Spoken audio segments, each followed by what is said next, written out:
જય મુરલીધર. આજે થોડીક રામાયણની વાત કરવી.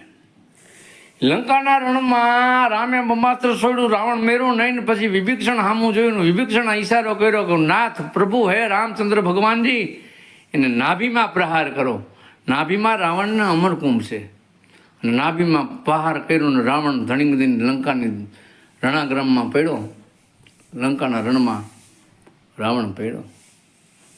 અને પછી રાવણ પાસે જાય અને રાવણ રામને સવાલ કરે કે હે રઘુનંદન, હે વનવાસી રામ, હું કોઈથી મરું નહીં, હારું નહીં. હે નવગ્રહને મેં ઢોલીએ બાંધ્યા, પવન પાણી ભરે ને વાહ વાસીતું કરે. વિધાતાને કાંઈ લખવું હોય તો મને પૂછવું પડે, બ્રહ્માજીને કાંઈક સર્જન કરવું હોય તો મને પૂછવું પડે. હું કયા બેજમાં થાયરો, હું હારી ગયો ચોક્કસ, કે ફાઇનલ વાત છે, હું હારી ગયો તમારી પાસે. હું હાર્યો શું કામ, એ મને પ્રશ્ન ગડમથલ થાય મારા મગજમાં, મને સદગતિ નહીં થાય.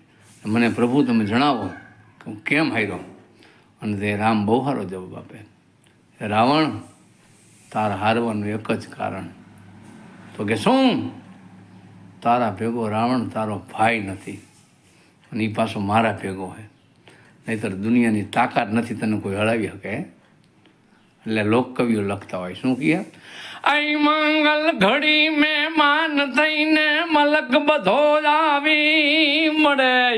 મંગલ ઘડી જે મહેમાન થઈને મલક બધા આવી મળે. અને હગાવાલામાં હોવ કોઈ પણ મારા ભાઈઓ વિનાનું ના ભળે. એનો દેખાય પ્રસંગ દુબળો ને ઉડે કારા કાગડા. એ જાજા હગા ભલે હોય જગતમાં, પણ આપણા ભાઈ આપણા. જય મુરલીધર.